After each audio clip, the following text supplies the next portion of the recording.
ಆತ್ಮೀಯ ವೀಕ್ಷಕರೇ ನಮಸ್ಕಾರ. ಸ್ನೇಹಿತರೆ, ಹಲೋ ಗೆಳೆಯರೇ, ನೇರ ಫೋನ್ ಇನ್ ಕಾರ್ಯಕ್ರಮಕ್ಕೆ ತಮ್ಮೆಲ್ಲರಿಗೂ ಆತ್ಮೀಯವಾದಂಥ ಸ್ವಾಗತ. ಮನುಷ್ಯ ಪ್ರಕೃತಿಯ ಮೇಲೆ ತನ್ನ ಹಿಡಿತವನ್ನು ಸಾಧಿಸಬೇಕು ಅಂತ ಏನೆಲ್ಲ ಪ್ರಯತ್ನ ಮಾಡ್ತಿದ್ದಾನೆ. ಹಾಗಾಗಿ ವಿಜ್ಞಾನವನ್ನು ಬಳಸಿ ಎಲ್ಲ ರೀತಿಯ ಪ್ರಯತ್ನಗಳನ್ನು ಪ್ರಕೃತಿಯ ಮೇಲೆ ಹಿಡಿತ ಸಾಧಿಸೋದಕ್ಕೆ ಪ್ರಯತ್ನ ಮಾಡ್ತಿರುವಂಥದ್ದು. ಆದರೂ ಕೂಡ ಈ ಪ್ರಕೃತಿಯ ಹಿಡಿತದಿಂದ ಸಂಪೂರ್ಣವಾಗಿ ಜಯವನ್ನು ಸಾಧಿಸೋದಕ್ಕಂತೂ ಸಾಧ್ಯವಾಗ್ತಿಲ್ಲ. ಹಾಗಾಗಿ ಭೂಗೋಳಶಾಸ್ತ್ರಜ್ಞರು ಹೇಳುವಂಥದ್ದೇನಪ್ಪ ಅಂತಂದರೆ, ಮನುಷ್ಯ ಪ್ರಕೃತಿಯ ಕೂಸು ಅಷ್ಟೇ. ಆದರೂ ಕೂಡ ಪ್ರಕೃತಿಯಲ್ಲಿ ಆಗ್ತಾ ಇರುವಂಥ ಬದಲಾವಣೆಗಳನ್ನು ಅರಿಯೋದಕ್ಕೋಸ್ಕರ ಅಥವಾ ತಿಳುವಳಿಕೆ ಮೂಡಿಸ್ಕೊಳ್ಳೋಕ್ಕೋಸ್ಕರ ಆದಷ್ಟು ಪ್ರಯತ್ನವನ್ನು ಮಾಡ್ತಾ ಇದ್ದಾನೆ. ಇಂತಹ ಸಂದರ್ಭದಲ್ಲಿ ವಿಶೇಷವಾಗಿ ಪ್ರಕೃತಿಯ ವಿಕೋಪಗಳನ್ನು ಅರಿಯೋದಕ್ಕೋಸ್ಕರ ಪ್ರತ್ಯೇಕವಾದಂಥ ವಿಭಾಗ ಅಂತಂದರೆ ಕರ್ನಾಟಕ ರಾಜ್ಯ ನೈಸರ್ಗಿಕ ವಿಕೋಪ ಉಸ್ತುವಾರಿ ಕೇಂದ್ರ. ಸ್ನೇಹಿತರೆ, ಇಂದಿನ ಹಲೋ ಗೆಳೆಯರೇ ನೇರ ಫೋನ್ ಇನ್ ಕಾರ್ಯಕ್ರಮದಲ್ಲಿ ತಾವು ಪ್ರಕೃತಿ ವಿಕೋಪ ನಿರ್ವಹಣೆಯ ಬಗ್ಗೆ ಪ್ರಶ್ನೆಗಳನ್ನು ಕೇಳಿ ಉತ್ತರಗಳನ್ನು ಪಡೆದುಕೊಳ್ಬಹುದು. ತಾವು ಕೇಳುವಂತಹ ಪ್ರಶ್ನೆಗಳಿಗೆ ಉತ್ತರವನ್ನು ನೀಡೋದಕ್ಕಾಗಿ ಇಂದು ನಮ್ಮ ಜೊತೆಗಿದ್ದಾರೆ ಕರ್ನಾಟಕ ರಾಜ್ಯ ನೈಸರ್ಗಿಕ ವಿಕೋಪ ಉಸ್ತುವಾರಿ ಕೇಂದ್ರದ ವಿಶೇಷ ನಿರ್ದೇಶಕರಾದಂಥ ಶ್ರೀ VS ಪ್ರಕಾಶ್ ಅವರು. ಅವರಿಗೆ ನಮ್ಮ ದೂರದರ್ಶನದ ದಯವಿಟ್ಟು ತಮ್ಮ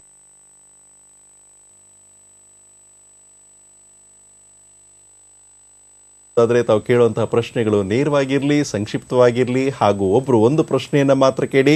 ತಾವು ಪ್ರಶ್ನೆಯನ್ನು ಕೇಳುವಂಥ ಸಂದರ್ಭದಲ್ಲಿ ದಯವಿಟ್ಟು ತಮ್ಮ ಟಿವಿಯ ಧ್ವನಿಯನ್ನು ಆದಷ್ಟು ಕಡಿಮೆ ಮಾಡಿ. ಇನ್ನು ತಮ್ಮ ದೂರವಾಣಿ ಕರೆಯನ್ನು ತೆಗೆದುಕೊಳ್ಳೋದಕ್ಕಿಂತ ಮುನ್ನ ಪ್ರಶ್ನೆಯನ್ನು ಕೇಳೋದಾದರೆ, ಪ್ರಕಾಶ್ ಅವರೇ, ಈಗ ಸಾಮಾನ್ಯವಾಗಿ ಯಾವುದಾದ್ರೂ ಒಂದು ಪದ ಕೇಳಿದ ತಕ್ಷಣ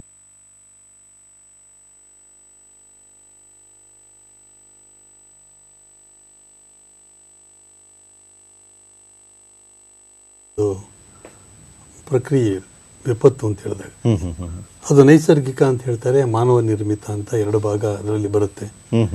ಸೊ ನೈಸರ್ಗಿಕವಾಗಿ ಆಗ್ತಕ್ಕಂಥದ್ದು ಯಾವಾಗ ತಾವು ತಮ್ಮ ಮಾತಲ್ಲಿ ಹೇಳ್ತಾ ಇದ್ರಿ, ಈ ಹವಾಮಾನ ಸಂಬಂಧಿತ ಕೆಲವು ವಿಪತ್ತುಗಳು ಬರ್ತವೆ. ಬರ, ಪ್ರವಾಹ, ಮತ್ತೆ ಈ ಆಲಿಕಲ್ ಮಳೆ ಮನ್ಮನೆಯನ್ನು ನಮ್ಗೆ ಕಳೆದ ಒಂದು 10 ದಿನಗಳಿಂದ ಆಗ್ತಾ ಇದೆ. ಮತ್ತೆ ಸುಂಟ್ರಗಾಳಿ ಬರ್ತಕ್ಕಂಥದ್ದು, ಸುನಾಮಿ, ಸೊ ಈಗ ಈ ಸೈಕ್ಲೋನು, ಇವೆಲ್ಲ ಒಂದು ಹವಾಮಾನ ಸಂಬಂಧಿತ ವಿಕೋಪಗಳು. ಅದೇ ರೀತಿ ಜಿಯೋಲಾಜಿಕಲ್ ಹಜಾರ್ಡ್ಸ್, ಭೂಕಂಪ, ಭೂಕುಸಿತ. ನಿನ್ನೆ ಕನಕಪುರದಲ್ಲಿ ಒಂದು ಅಲ್ಪ ಪ್ರಮಾಣದ ಒಂದು ಭೂಕಂಪ ಆಗಿದೆ. ಕನಕಪುರದಲ್ಲಿ 1.4 ಮ್ಯಾಗ್ನಿಟ್ಯೂಡ್. ಅದು ಕೂಡ ಒಂದು ನೈಸರ್ಗಿಕ ವಿಕೋಪ. ಅದು ಅಂದ್ರೆ ಹಾನಿ ಏನಾಗಿಲ್ಲ, ಸಣ್ಣ ಪ್ರಮಾಣದಲ್ಲಿ ಆಗಿದೆ, ಜನ ಭಯಭೀತರಾಗಿದ್ದಾರೆ. ಅದು ಕೂಡ ಅಲ್ಲಿ ಒಂದು ಎಲ್ಲೋ ಒಂದಲ್ಲಿ ಒಂದು ವಾಡಿಕೆಯಾಗಿ ಜನಜೀವನ ಅಸ್ತವ್ಯಸ್ತಗೊಂಡದ್ದು. 1.4 ಒಂದು ಮ್ಯಾಗ್ನಿಟ್ಯೂಡ್ ಬೇಕಾದ್ರೂ ಸಹ ಅದು ಬಯೋಲಾಜಿಕಲ್ ಡಿಸಾಸ್ಟರ್. ಈಗ ಬರ್ತಕ್ಕಂಥ ಕೀಟಬಾಧೆ ನೀವು ಹೇಳ್ದಾಗೆ ನಾವು ಹೇಳ್ತಾ ಇದ್ದೀರಾ. ಆದರೂ ಒಂದು ಸ್ವಲ್ಪ ಮಟ್ಟಿಗೆ ನಾವು ನೋಡೋದಾದ್ರೆ ಈ ಅದು ಮತ್ತೆ ಟೆರರಿಸ್ಟ್ ಅಟ್ಯಾಕ್, ಬಾಂಬ್ ಬ್ಲಾಸ್ಟ್, ಇವೆಲ್ಲ ಒಂದು ಮಾನವ ನಿರ್ಮಿತ. ರಾಜ್ಯ ತುತ್ತಾಯ್ತು. ಈಗ ಕೂಡ ಹಾನಿ ಉಂಟು ಮಾಡುತ್ತದೆ. ಅನಾವೃಷ್ಟಿ, ಅತಿವೃಷ್ಟಿ ಆದಾಗ ಇವು ಕೂಡ ನಮ್ಮನ್ನು ಬಾಧಿಸ್ತಕ್ಕಂಥದ್ದು. ಮತ್ತು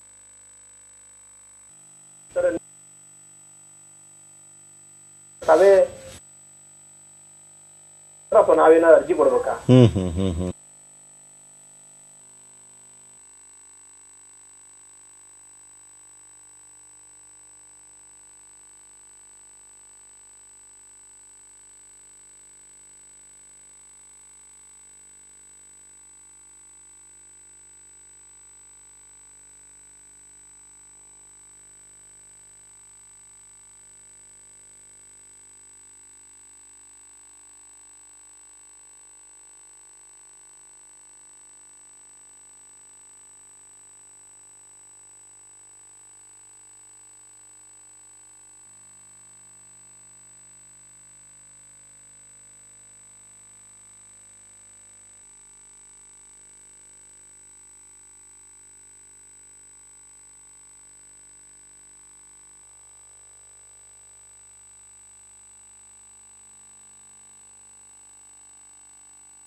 ಅವ್ರಿಗೆ ಹೇಗೆ ಕೊಡೋಕ್ಕೆ ಸಾಧ್ಯ ಇದನ್ನು ಅವ್ರು ಏನು ಮಾಡ್ತಾರೆ ಅಂತಂದಾಗ ಅಲ್ಲಿ ಸಾಕಷ್ಟು ಒಂದು ವಿಧಿವಿಧಾನಗಳು, ಆಮೇಲೆ ಅದನ್ನು ಅಳತೆ ಮಾಡಲಿಕ್ಕೆ ಸಾಧನಗಳು, ಅಳತೆ ಮಾಡೋ ಸಾಧನಗಳು ಹವಾಮಾನ ಸಂಬಂಧಿತ ಮಾಹಿತಿಯನ್ನು ಕಲೆ ಹಾಕ್ಬೇಕಲ್ಲ, ಅಲ್ಲಿ ಸ್ಯಾಟಲೈಟ್ ಬೇಸ್ಡ್ ಇನ್ಫಾರ್ಮೇಶನ್ ಸಿಸ್ಟಮ್, ಉಪಗ್ರಹ ಆಧಾರಿತ, ಮತ್ತೆ ಡಾಪ್ಲರ್ ರಡಾರ್ ಅಂತಂದ್ರೆ ಒಂದು ಹವಾಮಾನದಲ್ಲಿ ಇರ್ತಕ್ಕಂಥ ಮಾಹಿತಿಗಳನ್ನ ಇಂಟ್ರೆನ್ಸಿಕ್ ಪ್ರಾಪರ್ಟೀಸ್ನ ಅದನ್ನ ತೆಗೆದುಕೊಂಡು, ಮತ್ತೆ ಗ್ರೌಂಡ್ ಬೇಸ್ಡ್ ಮೆಷರ್ಮೆಂಟು ಇದೆ, ಮತ್ತೆ ಉಪಗ್ರಹದ ಆಧಾರದಿಂದ ಇದೆ, ಮತ್ತೆ ಇಂಟ್ರೆನ್ಸಿಕ್ ಪ್ರಾಪರ್ಟೀಸ್ ಮೆಷರ್ ಮಾಡಿ ಅಲ್ಲಿ ಸುಮಾರು 220 ಡಾಪ್ಲರ್ ವೆದರ್ ರಡಾರ್ಗಳು, ಮತ್ತೆ ಒಂದು 120 ಡೇಟಾ ಸೆಂಟರ್ಗಳು, are very well connected with each other. ಅದೆಲ್ಲ ಹಾಗಿದ್ರೆ ಈಗ ಇಷ್ಟೆಲ್ಲ ನೀವು ಹೇಳ್ತಾ ಇದ್ದೀರಾ ಆ ಒಂದು ದೇಶದಲ್ಲಿ ಇದೆ ಅಂತ, ನಮ್ಮ ದೇಶದಲ್ಲಿ ಮತ್ತು ನಮ್ಮ ಕರ್ನಾಟಕದಲ್ಲಿ ಇವೆರಡರಲ್ಲೂ ಕೂಡ ಯಾವ ಆಧುನಿಕತೆ ನಾವಿದ್ದೀವಿ? ನೋಡಿ, ಒಂದು ಒಳ್ಳೆ ಪ್ರಶ್ನೆ ನೀವು ಕೇಳಿದ್ರಿ. ನಮ್ಮ ದೇಶದಲ್ಲೇನೆ ಒಂದು ಈ ಹವಾಮಾನ ಆಧಾರಿತ ಮಾಹಿತಿ ಪಡೆಯೋದ್ರಲ್ಲಿ ಕರ್ನಾಟಕ ಭಾಳ ಹೆಚ್ಚಿನ ಸಂಖ್ಯೆಯ ಒಂದು ಸಾಧನ ಸಲಕರಣೆಗಳನ್ನ ಅಳವಡಿಸಿದೆ. ಇವತ್ತು ಕರ್ನಾಟಕ ರಾಜ್ಯದಲ್ಲಿ ಸುಮಾರು 2700 ಮಳೆ ಮಾಪನ ಕೇಂದ್ರಗಳು ಸ್ಥಾಪನೆ ಆಗಿದೆ ಈಗಾಗಲೇ. 750 ಹವಾಮಾನ ಮಾಪನ ಕೇಂದ್ರಗಳು. ಈ 2700 ಮಳೆ ಮಾಪನ ಕೇಂದ್ರಗಳೇನು ಇವತ್ತು ಸ್ಥಾಪನೆ ಆಗಿದೆ, ಎಲ್ಲ 747ಗಳಲ್ಲೂ ಸ್ಥಾಪನೆಯಾಗಿ ಮಿಕ್ಕ ಉಳಿದಂತೆ ಒಂದು 1500-1600 ಗ್ರಾಮ ಪಂಚಾಯಿತಿಗಳಲ್ಲಿ ಇವತ್ತು ಕಾರ್ಯನಿರ್ವಹಣೆ ಮಾಡ್ತಾ ಇದೆ. ರಾಜ್ಯ ಸರ್ಕಾರ ಈಗ ಮಿಕ್ಕ ಎಲ್ಲ ಗ್ರಾಮ ಪಂಚಾಯಿತಿಗಳಲ್ಲಿ ಈ ಮಳೆ ಮಾಪನ ಕೇಂದ್ರಗಳನ್ನು ಅಳವಡಿಸೋದಕ್ಕೆ ಈಗಾಗಲೇ ಹಣಕಾಸಿನ ನೆರವು ನೀಡಿದ್ದು, ಆ ಕ್ರಮ ಆಗಲೇ ಕೈಗೊಂಡಿದ್ದು, ಮುಂದಿನ ವರ್ಷ ಇದೇ ಸಮಯಕ್ಕೆ ರಾಜ್ಯದ ಪ್ರತಿಯೊಂದು ಗ್ರಾಮ ಪಂಚಾಯಿತಿಯಲ್ಲೂ ಕೂಡ ಒಂದು ಮಳೆ ಮಾಪನ ಕೇಂದ್ರ ಕಾರ್ಯನಿರ್ವಹಣೆ ಮಾಡ್ತಾ ಇದೆ ಅಂತಂದಾಗ 5700 ಮಳೆ ಮಾಪನ ಕೇಂದ್ರಗಳು ರಾಜ್ಯದಲ್ಲಿ ಕಾರ್ಯನಿರ್ವಹಣೆ ಮಾಡ್ತಾ ಇದೆ ಮುಂದಿನ ವರ್ಷಕ್ಕೆ. ಸೊ ನಮ್ಮ ದೇಶದಲ್ಲಿ ಯಾವುದೇ ಬೇರೆ ರಾಜ್ಯದಲ್ಲಿ ಇಷ್ಟು ಸಂಖ್ಯೆ ಸಾಧನ ಸಲಕರಣೆಗಳು ಇನ್ನೂ ಅಳವಡಿಕೆ ಆಗಿಲ್ಲ. ಮತ್ತೆ ಸೊ ಆ ಒಂದು ನಿಟ್ಟಿನಲ್ಲಿ ನೋಡಿದಾಗ ಕರ್ನಾಟಕ ದೇಶದ ಎಲ್ಲ ರಾಜ್ಯಗಳಿಗಿಂತ ಬಹಳಷ್ಟು ಮುಂದಿದೆ ಅಂತ ನಾವು ಈಗ ಮುಂದಿನ ಕರೆಯನ್ನು ತೆಗೆದುಕೊಳ್ಳೋಣ. ಅಂತಪ್ಪ ರುದ್ರಪ್ಪ ಅವರೇ, ಯಲಬುರ್ಗದಿಂದ ಕರೆ ಮಾಡಿರುವಂಥದ್ದು, ಕೇಳಿ ತಮ್ಮ ಪ್ರಶ್ನೆಯನ್ನ. Okay sir. ಕೇಳಿ. ನಾವು ಸರ್ ಇಲ್ಲಿ ಕೊಪ್ಪಳ ಜಿಲ್ಲೆ ಅಂದ್ರೆ ಮಾತಾಡೋದು. ಕೊಪ್ಪಳ ಜಿಲ್ಲೆ ಯಲಬುರ್ಗ ತಾಲೂಕು ಎರೆಂಚ ಗ್ರಾಮದಿಂದ ಮಾತಾಡೋದು ಸರ್ ನಾವು. ಕೇಳಿ ರುದ್ರಪ್ಪ ಅವರೇ.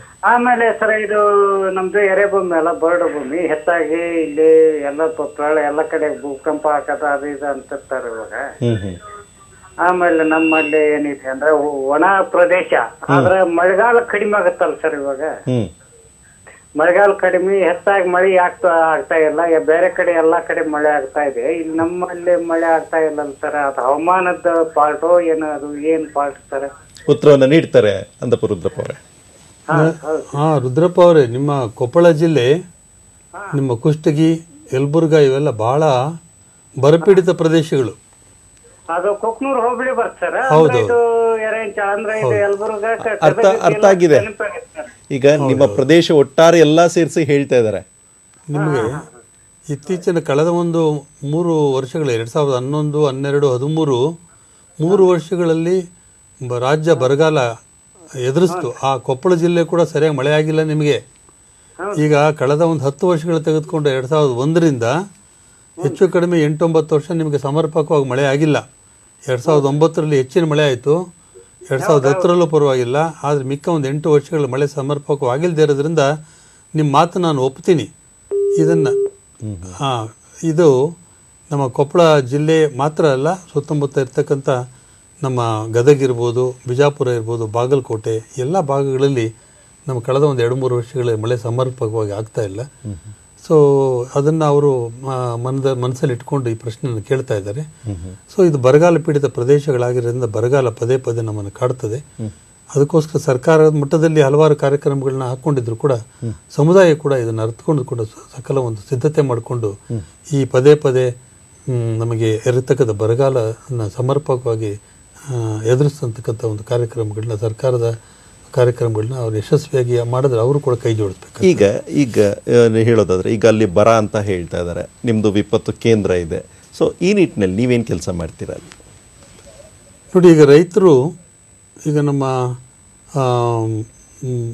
ಈ ಹವಾಮಾನ ಸಂಬಂಧ ಮಾಹಿತಿ ಬೇಕು ಅಂತಂದಾಗ ಅವರು ಮೊದಲು ಈಗ ಒಂದು ಸಾಧನ ಸಲಕರಣೆಗಳು ಒಂದು ಸಾಂಸ್ಥಿಕವಾಗಿ ಅವ್ರಿಗೆ ಮಾಹಿತಿ ಲಭ್ಯ ಆಗ್ತಕ್ಕಂಥದ್ದು ಕೊರತೆ ಇತ್ತು. ಅದನ್ನು ಮನಗಂಡು ಈಗ ನಮ್ಮ ಕೇಂದ್ರದಲ್ಲಿ ರೈತರಿಗೆ ಅನುಕೂಲ ಮಾಡಲಿಕ್ಕೆ ಒಂದು ಸಹಾಯವಾಣಿ ವರುಣಮಿತ್ರ ಅಂತೇಳಿ ಸಹಾಯವಾಣಿ ಇದು 24 ಗಂಟೆನೂ ಕಾರ್ಯನಿರ್ವಹಣೆ ಮಾಡುತ್ತೆ. ದಿನದ 24 ಗಂಟೆ, ವರ್ಷದ 365 ದಿನಗಳು, ಯಾವುದೇ ಹಬ್ಬ ಹರಿದಿನ ಆಗಲಿ ಆ ಕಾರ್ಯ ನಿರಂತರವಾಗಿ ಕಾರ್ಯನಿರ್ವಹಣೆ ಮಾಡ್ತಾ ಇದೆ. ಇವತ್ತು ಸುಮಾರು ಒಂದು 65,000 ಜನ ರೈತರು ನಮ್ಮ ಕೇಂದ್ರಕ್ಕೆ ದೂರವಾಣಿ ಮೂಲಕ ಕರೆ ಮಾಡಿ ಮಾಹಿತಿ ಪಡ್ಕೊಳ್ತಾ ಇದ್ದಾರೆ. ಅಂದ್ರೆ ಯಾವ ರೀತಿ ಮಾಹಿತಿನ ಪಡ್ಕೊಳ್ತಾರೆ? ಅದನ್ನ ಫೋನಲ್ಲಿ ಅವರು ಫೋನ್ ಮಾಡಿದ ಫೋನ್ ನಂಬರು 924334543433. ಈ ಮತ್ತೊಂದು ಹೇಳ್ತೀನಿ, ಮೊಬೈಲ್ ಸಂಖ್ಯೆ 9243345433. ಇದು ಮೊಬೈಲ್ ಸಂಖ್ಯೆ. ಮತ್ತೆ ಲ್ಯಾಂಡ್ಲೈನ್ ನಂಬರು ಇದೆ. ಆ ಲ್ಯಾಂಡ್ಲೈನ್ ನಂಬರ್ಗಳಿಗೆ ಅವ್ರು ಕರೆ ಮಾಡಿದಾಗ ಅವ್ರಿಗೆ ಅವರ ಯಾವ ಜಿಲ್ಲೆ, ತಾಲೂಕು, ಹೋಬಳಿ, ಗ್ರಾಮ ಪಂಚಾಯಿತಿ ವಿವರನ್ನ ಅವ್ರು ಕೊಟ್ಟರೆ ಅವ್ರಿಗೆ ಬೇಕಾಗಿರ್ತಕ್ಕಂಥ ಮಾಹಿತಿಗಳು, ಅಂದ್ರೆ ಕೆಲವರಿಗೆ ಒಂದು ಸಂದರ್ಭದಲ್ಲಿ ಮಳೆ ಬೇಕಾಗಿರುತ್ತೆ, ಕೆಲವರಿಗೆ ಬೇಡದಾಗಿರುತ್ತೆ. ಅವರ ಕೃಷಿ ಚಟುವಟಿಕೆ ಸಂಬಂಧಪಟ್ಟಂತೆ ಮಾಹಿತಿಯನ್ನ ಕೊಡೋದನ್ನ ಅವಲಂಬಿಸಿ ಅವರು ಅದನ್ನ ಸಿದ್ಧತೆ ಮಾಡ್ಕೋಬಹುದು. ಉದಾಹರಣೆಗೆ ಹೇಳ್ತೀನಿ, ಒಬ್ಬರು ರೈತರು ನಮಗೆ ಇದರಿಂದ ಯಲಬುರ್ಗಾಯಿಂದ ಫೋನ್ ಮಾಡ್ತಾರೆ, ಸರಿ ಯಾದಗಿರಿಯಿಂದ ಫೋನ್ ಮಾಡ್ತಾರೆ, ಕೆಂಬಾವಿ. ಅವ್ರಿಗೆ ನಾವು ಹೇಳ್ತೀವಿ ಏನ್ ಬೇಕು ಹೇಳಿ, ಮಳೆ ಬಗ್ಗೆ ಮಾಹಿತಿ ಬೇಕು, ಮುಂದಿನ 3 ದಿನದಲ್ಲಿ ಮಳೆ ಹೇಗಾಗುತ್ತೆ. ನಾವು ಹೇಳ್ತೀವಿ ಅವಾಗ ಇಲ್ಲ ನಿಮ್ಗೇನು ಕಾಲುವೆ ಇದೆ, ಕೃಷ್ಣಾ ನದಿ ಕಾಲುವೆ ಇದೆ, ನಿಮಗೆ ಮಳೆ ಬಗ್ಗೆ ಏನಕ್ಕೆ ಅಷ್ಟೊಂದು ಕಾಳಜಿ ವಹಿಸ್ತಾ ಇದ್ದೀರಾ, ಯೋಚನೆ ಮಾಡ್ತಾ ಇದ್ದೀರಾ ಅಂತ ಹೇಳ್ತೀವಿ. ಇಲ್ಲ ಸರ್ ನಮಗೇನೋ ಕಾಲುವೆ ಇದೆ ಸರಿನೇ, ನಮಗೆ ಈಗ ಕಾಲುವೆಯಿಂದ ನೀರು ನಾವಿವತ್ತು ಹರಿಸಿ ಮುಂದಿನ 3 ದಿನದ ಮೇಲೆ ಮಳೆನೂ ಬಂತು ಅಂತಂದಾಗ ನಮಗೆ ಕೀಟಬಾಧೆ ಬರುತ್ತೆ, ಅದರಿಂದ ನೀವು ಮಳೆ ಬರುತ್ತೆ ಅಂತ ನಮಗೆ ಸೂಚನೆ ಕೊಟ್ಟರೆ ನಾವು ಕಾಲುವೆ ನೀರನ್ನ ಹರಿಸೋದಿಲ್ಲ. ಆಗ ನಾವು ಮುಂದಿನ 3 ದಿನದಲ್ಲಿ ಮಳೆ ನೀರು ನಮ್ಗೆ ಸಾಕಾಗುತ್ತೆ, ಕೀಟಬಾಧೆ ತಪ್ಪುತ್ತೆ ಅಂತ ಹೇಳ್ತಾರೆ. ಸೊ ಇದರಿಂದ ಏನಾಗುತ್ತೆ ಅಂತ ಮುಂದಿನ ವಿವರ ಕೇಳಿದಾಗ, ಕೀಟಬಾಧೆ ಆಯಿತು ಅಂದ್ರೆ ನಾವು ಒಂದು 3-4 ಸಾವಿರ ರೂಪಾಯಿ ಹೆಚ್ಚು ಕಡಿಮೆ ಎಕರೆಗೆ ಕೀಟನಾಶಕನ ಸಿಂಪಡಿಸಬೇಕಾಗ್ತದೆ, ಇಳುವರಿನೂ ಕಡಿಮೆ ಆಗುತ್ತೆ ಒಟ್ಟಾರೆ ಅಂತೇಳಿ ಅವರ ಮಾಹಿತಿನ ಕೇಳ್ತಾರೆ. ಆ ಮುಂದಿನ 3 ದಿನದಲ್ಲಿ ಮಳೆ ಬರ್ತಕ್ಕಂಥ ಒಂದು ಸೂಚನೆ ಇರುತ್ತೆ. ಅದನ್ನ ಆಧರಿಸಿ ಅವ್ರೇನ್ ಮಾಡ್ತಾರೆ, ನೀರು ಕಟ್ಟೋದಿಲ್ಲ, ಅವ್ರಿಗೊಂದು 4-5 ಸಾವಿರ ರೂಪಾಯಿ ಉಳಿತಾಯ ಆಗುತ್ತೆ. ಅವ್ರು ಮಾಡ್ತಕ್ಕಂಥ ಖರ್ಚು, ಒಂದು ಕರೆ ಮಾಡೋದ್ರಿಂದ ₹1 ಅವ್ರು ಖರ್ಚಾದ್ರೆ ಆಗ್ತಕ್ಕಂಥ ಲಾಭ ಒಂದು ಅವರಿಗೆ ಅನುಕೂಲ ಸಾವಿರಾರು ರೂಪಾಯಿದಲ್ಲಿ ಅನುಕೂಲ ಆಗ್ತದೆ. ಇದು ಒಂದು ಉದಾಹರಣೆ ಕೊಟ್ಟೆ ನಿಮಗೆ. ಮುಂದಿನ ಕರೆಯನ್ನು ತೆಗೆದುಕೊಂಡ ಕನಕ ಪಾಳ್ಯದಿಂದ ಕರೆ ಇರುವಂಥದ್ದು. ಮುನಿಯಪ್ಪ ಅವರು ಕೇಳಿ ತಮ್ಮ ಪ್ರಶ್ನೆಯನ್ನ. ನಮಸ್ಕಾರ. ಈಗ ನಮ್ಮ ರೈತಾಪಿ ಜನಗಳು ಬರಗಾಲದ ಟೈಮಲ್ಲಿ ಮಳೆ ಬರ್ದಾನೆ ಮುನ್ಸೂಚನೆ ಕೊಡ್ತೀರಿ, ಮಾಧ್ಯಮದಲ್ಲಿ ಬರುತ್ತೆ, ರೇಡಿಯೋಗಳಲ್ಲಿ ಬರುತ್ತೆ, ರೈತಾಪಿ ಜನಗಳು ಮಳೆ ಬರುತ್ತೆ ಮೋಡನ ನೋಡ್ತಾ ಇದ್ದೀವಿ, ಮಳೆ ಬರಲಿಲ್ಲ, ದುರಾದೃಷ್ಟ. ಆದ್ರೆ ಈ ಮಳೆ ಬಿತ್ತನೆ, ಮೋಡ ಬಿತ್ತನೆ ಮಾಡೋದಕ್ಕೆ ರಾಜ್ಯದಲ್ಲಿ ಎಷ್ಟು ಖರ್ಚಾಗುತ್ತೆ, ಈ ನಮ್ಮಲ್ಲಿ ಎಷ್ಟು ಟ್ಯಾಕ್ಸ್ಗಳನ್ನ ಇದು ಮಾಡ್ತಾರೆ, ಮೋಡ ಬಿತ್ತನೆಗೆ ಉಪಯೋಗಿಸ್ಕೊಬೋದಲ್ವಾ? ಸಾಕಷ್ಟು ಮೋಡಗಳು ನಮ್ಗೆ ಹಂಗೆ ಪಾಸ್ ಆಗ್ಬಿಡ್ತಾವಲ್ಲ, ಮಳೆ ಮೋಡಗಳು. ಉತ್ತರವನ್ನ ನೀಡ್ತಾರೆ ಮುನಿಯಪ್ಪ ಅವರೇ. ಮುನಿಯಪ್ಪ ಒಳ್ಳೆ ಪ್ರಶ್ನೆ ಕೇಳಿದಿರ ತಾವು. ಈಗ 2003-04ರಲ್ಲಿ ರಾಜ್ಯ ಸರ್ಕಾರ ಮೋಡ ಬಿತ್ತನೆ ಕಾರ್ಯಕ್ರಮ ಹಮ್ಮಿಕೊಳ್ತು. ಆಗ ಬರಗಾಲನೂ ಇತ್ತು, ತೀವ್ರವಾಗಿ ಹಮ್ಮಿಕೊಳ್ತು. ಭಾಳ ಉತ್ತಮವಾದ ಒಂದು ಪ್ರತಿಕ್ರಿಯೆ ರೈತರಿಂದನೂ ಕೂಡ ಆಗ ಬಂತು. ಅದು ಒಂದು ನಿರಂತರವಾಗಿ ಒಂದು 3-4 ತಿಂಗಳು ಮೋಡ ಬಿತ್ತನೆ ಚಟುವಟಿಕೆ ನಡೀತು. ಈಗ ಕಳೆದ ವರ್ಷ ಕೂಡ ಅದನ್ನು ನಾವು ಕಳೆದ 2 ವರ್ಷಗಳಿಂದ ವೈಜ್ಞಾನಿಕ ತಳಹದಿ ಮೇಲೆ ಕರ್ನಾಟಕ ರಾಜ್ಯದಲ್ಲಿ ಒಂದು ವಿಸ್ತೃತ ಹಾಕೋಬೇಕು ಅಂತೇಳಿ ಅದನ್ನು ಸರ್ಕಾರ ಭಾಳ ಗಂಭೀರವಾಗಿ ಅದರ ಬಗ್ಗೆ ಅವಲೋಕನ ಮಾಡಿ ಅದ್ರ ಬಗ್ಗೆ ಕೆಲವು ಕಾರ್ಯಕ್ರಮ ರೂಪಿಸ್ಕೊಳ್ಳೋದಕ್ಕೆ ಅಂತ ನಾವೇನು ಮಾಡಿದ್ವಿ, ಈ ಮಳೆ ನಮ್ಗೆ ಮಾರುತಗಳು, ನಮ್ಮ ಸೌತ್ ವೆಸ್ಟ್ ಮಾನ್ಸೂನ್ ಮುಂಗಾರು ಮಾರುತ ನಮಗೆ ಅರಬ್ಬಿ ಸಮುದ್ರದಿಂದ ನಮಗೆ ಬರಬೇಕು, ಪಶ್ಚಿಮ ಘಟ್ಟ ದಾಟಿ ಈ ಕಡೆ ಬರಬೇಕು. ಅದು ಬೇಕಾಗಿರ್ತಕ್ಕಂಥ ಮಾಹಿತಿಗಳನ್ನ ನಾವು ಕಲೆ ಹಾಕಬೇಕಾದ್ರೆ ಪಶ್ಚಿಮ ಘಟ್ಟದಲ್ಲಿ ಕೆಲವು ನಾವು ಉಪಕರಣಗಳನ್ನ ಅಳವಡಿಸ್ತಕ್ಕಂಥ ಅವಶ್ಯಕತೆ ಇತ್ತು. ಉಪಕರಣ ಏನು, 36 ಮೀಟ್ರು, ಒಂದು 120 ಅಡಿ ಎತ್ತರದ ಒಂದು ಟವರು. ಆ ಟವರಲ್ಲಿ ಹಾಕ್ಕೊಂಡು ಬೇಕಾಗತ್ತ ಮಾಹಿತಿಯನ್ನು ಕಲೆಕ್ಟ್ ಮಾಡಿಕೊಂಡು ಆ ವಿಶ್ಲೇಷಣೆ ಮಾಡಿ ಮುಂದಿನ ಹಾಗಲ್ಲಿ ರೈತರು ಸಮುದಾಯ ನಮ್ಮನ್ನು ವಿರೋಧ ಮಾಡಿದ್ರು. ನಮಗೆ ಭಾಳ ಆಶ್ಚರ್ಯ ಆಯಿತು. ರಾಜ್ಯಕ್ಕೆ ಒಂದು ಭಾಳ ಅವಶ್ಯಕತೆ ಇದೆ ಇದು ಮೋಡ ಬಿತ್ತನೆ ಕಾರ್ಯಕ್ರಮ. ಮೋಡ ಬಿತ್ತನೆ ಕಾರ್ಯಕ್ರಮ ಮಾಡೋಕ್ಕೆ ಸಾಧನ, ನಾವು ಮೋಡ ಬಿತ್ತನೆ ಬೇಡ, ನಮಗೆ ಇದರಿಂದ ನಮಗೆ ತೊಂದರೆ ಆಗ್ತದೆ ಅಂತೇಳಿ ಇವತ್ತು ಒಂದು 120 ಮೀಟ್ರ್ ಟವರ್ ಹಾಕಿದ್ವಿ. ಅದನ್ನು ಶಿವಮೊಗ್ಗ ಜಿಲ್ಲೆಯಲ್ಲಿ ರೈತರು ಅದನ್ನು ಕೆಡವಿ ಉರುಳಿಸ್ಬಿಟ್ರು. ಅದನ್ನು ಅದೇ ರೀತಿ ಕಳೆದ ವರ್ಷ ಕೂಡ ನಮಗೆ ಮೋಡ ಬಿತ್ತನೆ ಕಾರ್ಯಕ್ರಮ ಮಾಡಿದಾಗ ಕಾವೇರಿ ಜಲಾನಯನ ಪ್ರದೇಶದಲ್ಲಿ ಹೋದಾಗ ಹಲವಾರು ರೈತರು ಅದಕ್ಕೆ ತಮ್ಮ ಏನು ಅಪೋಸಿಷನ್ ಅಂತ ಏನು ಹೇಳ್ತೀವಿ ಅದನ್ನು ವ್ಯಕ್ತಪಡಿಸ್ತಾರೆ. ಎಲ್ಲೋ ಒಂದು ಕಡೆ ಸಮುದಾಯದಲ್ಲಿ ತಪ್ಪು ಕಲ್ಪನೆ ಇದೆ, ಇದರಿಂದ ನಮಗೆ ಹಾನಿ ಆಗ್ತದೆ ಅಂತಕ್ಕಂಥದ್ದು ಒಂದು ತಪ್ಪು ಕಲ್ಪನೆ ಕಂಡು ಬರ್ತಾ ಇದೆ. ಅದರಿಂದ ನಮಗೆ ಸ್ವಲ್ಪ ಕಳೆದ ಒಂದು 2-3 ವರ್ಷದಲ್ಲಿ ಹಿನ್ನಡೆ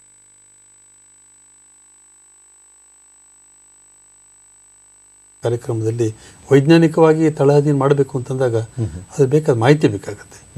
ಸೊ ಒಟ್ಟಾರೆ ನಾನು ಮುನಿಯಪ್ಪನವ್ರಿಗೆ ಏನು ಹೇಳಕ್ಕೆ ಬಯಸ್ತೀನಿ ಅಂತಂದರೆ ಸರ್ಕಾರ ಮಟ್ಟದಲ್ಲಿ ಇದರ ಬಗ್ಗೆ ಸಾಕಷ್ಟು ಒಂದು ಚಿಂತನೆ ಇದೆ, ಗಂಭೀರವಾದ ಚಿಂತನೆ ಇದೆ. ಈಗಿರ್ತಕ್ಕಂಥ ಸರ್ಕಾರ, ಈಗ ನಮ್ಮ ಮಾನ್ಯ ಕೃಷಿ ಸಚಿವರು ಕೂಡ ಇದರಲ್ಲಿ ಭಾಳಷ್ಟು ಉತ್ಸುಕತೆ ನೋಡಿಸಿದ್ದಾರೆ, ಭಾಳ taking lot of interest. So ಅದ್ರ ಬಗ್ಗೆ ಸರ್ಕಾರ ಗಮನದಲ್ಲಿದೆ. ಈ ಕಾರ್ಯಕ್ರಮದ ಬಗ್ಗೆ ಹಲವಾರು ಒಂದು ರೂಪುರೇಷೆ ಈಗ ಮುಂದಿನ ಕರೆಯನ್ನು ತೆಗೆದುಕೊಳ್ಳೋಣ. ಶ್ರೀರಂಗಪಟ್ಟಣದ ಕರೆ ಇರುವಂಥದ್ದು. ರಮೇಶ್ ಅವರು ಕೇಳಿ ತಮ್ಮ ಪ್ರಶ್ನೆ ಕೇಳಿ. ಹಲೋ ಸರ್, ನಮಸ್ಕಾರ ಸರ್. ನಮಸ್ಕಾರ, ಕೇಳಿ. ನಮಸ್ಕಾರ ರಮೇಶ್, ದಯವಿಟ್ಟು ತಮ್ಮ ಟಿವಿ ಧ್ವನಿ ಕಡಿಮೆ ಮಾಡಿ. ಮಳೆಗಾಲನೇ ಕಮ್ಮಿ ಆಗ್ಬಿಟ್ಟಿದೆ ಸರ್. ಮಂಡ್ಯ ಜಿಲ್ಲೆ, ಮೈಸೂರು ಜಿಲ್ಲೆ ಬರೀ ಸುನಾಮಿ ಮಳೆಗಳು ಬಿಟ್ರೆ ಮಳೆಗಾಲನೇ ಇಲ್ವಲ್ಲ ಸರ್? ಉತ್ತರವನ್ನು ನೀಡ್ತಾರೆ. ಯಾವ್ದಿಂದ ಕಡಿಮೆ ಆಗುತ್ತೆ ಸರ್?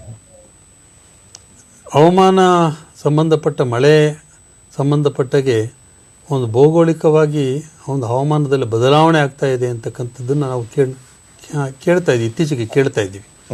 ಮುಂದಿನ ದಿನಗಳು ಕೂಡ ಹವಾಮಾನದಲ್ಲಿ ಬದಲಾವಣೆ ಆಗ್ತಕ್ಕಂಥ ಒಂದು ಏನು ಭೌಗೋಳಿಕವಾಗಿ ನಮಗೆ ಹಲವಾರು ಸಂಘ ಸಂಸ್ಥೆಗಳು, ವೈಜ್ಞಾನಿಕ ಸಂಸ್ಥೆಗಳು ನಮ್ಮ ಮಾಹಿತಿ. ಬಟ್ ಏನು ನಾವು ಗಮನಿಸಬೇಕಾದ ವಿಚಾರ ಅಂತಂದರೆ, ಮಂಡ್ಯ ಜಿಲ್ಲೆ ಅತ್ಯಂತ ಬರಗಾಲ ಪೀಡಿತ ಜಿಲ್ಲೆ. ಅದು ವಿಶ್ವೇಶ್ವರನವರು ಕನ್ನಂಬಾಡಿ ಕಟ್ಟೆ ಕಟ್ತಾ ಇಲ್ಲ ಅಂತಂದರೆ ರಾಜ್ಯದಲ್ಲೇ ಅತ್ಯಂತ ಬರಪೀಡಿತ ಪ್ರದೇಶ ಮಂಡ್ಯ ಜಿಲ್ಲೆ. ಇವತ್ತು ಯಾರು ಕೂಡ ಮಂಡ್ಯ ಜಿಲ್ಲೆ ಈಗ ನೋಡಿದವರು ಇದು ಹೇಳಿದ್ರೆ ಯಾರು ನಂಬೋದಿಲ್ಲ ಅದನ್ನು. ಸೊ ಅತ್ಯಂತ ಬರಪೀಡಿತ ಪ್ರದೇಶ, ಅಲ್ಲಿ ಮಳೆ ಆಗ್ತಕ್ಕಂಥದ್ದು ಕಡಿಮೆನೆ.